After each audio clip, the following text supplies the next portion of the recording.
Рәсім сәнғаты аша нығыған дуслык көпірі. Иван Яковлев исемендәге Чуваш дәүләт педагогика университетінің төп бинасында Татарстан Республикасы рәссамнар берлегенең пленер эшләре күргәзмәсе узды. Вернисажда натюрморт, шәһәр һәм авыл пейзажы жанрында иҗат ителгән эшләр тәкъдим ителде.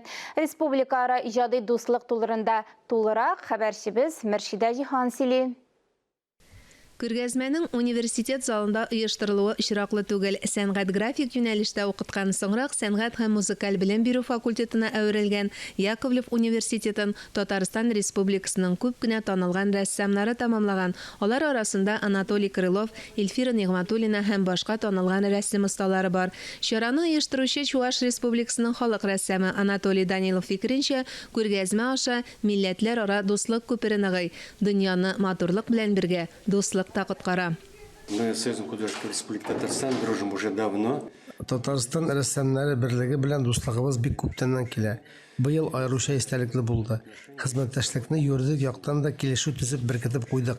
Чувашстан һәм Татарстан рәссамнары ел сайын диярлек уртак күргәзмәләр оештыра. Казанда да еш була. Әлеге күргәзмәдә барысы 50 картина. Аларның күбесе Чистай шәһәрендә узган пленер вакытында ясалган. Моннан тыш рәссамнар берлеге үзара остаханәләр, аерым рәссамнар белән очрашу кичәләре дә үткәрә.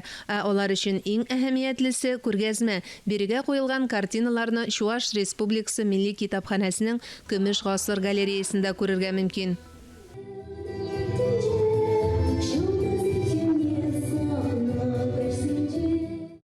Милли китапхана галереясында Идел буе Болгары халыклары тарафынан ислам динен кабул итүгә 1100 ел тулу уңайнан оештырылган төбәк ара күргәзмә ачылды. Тантаналы чарада Татарстан һәм Чувашстанның рәссамнар берлеге рәисләре, рәссамнар һәм Чувашия татарларының милли мәдәни автономиясе рәисе Хәйдәр Сафиуллин катнашты.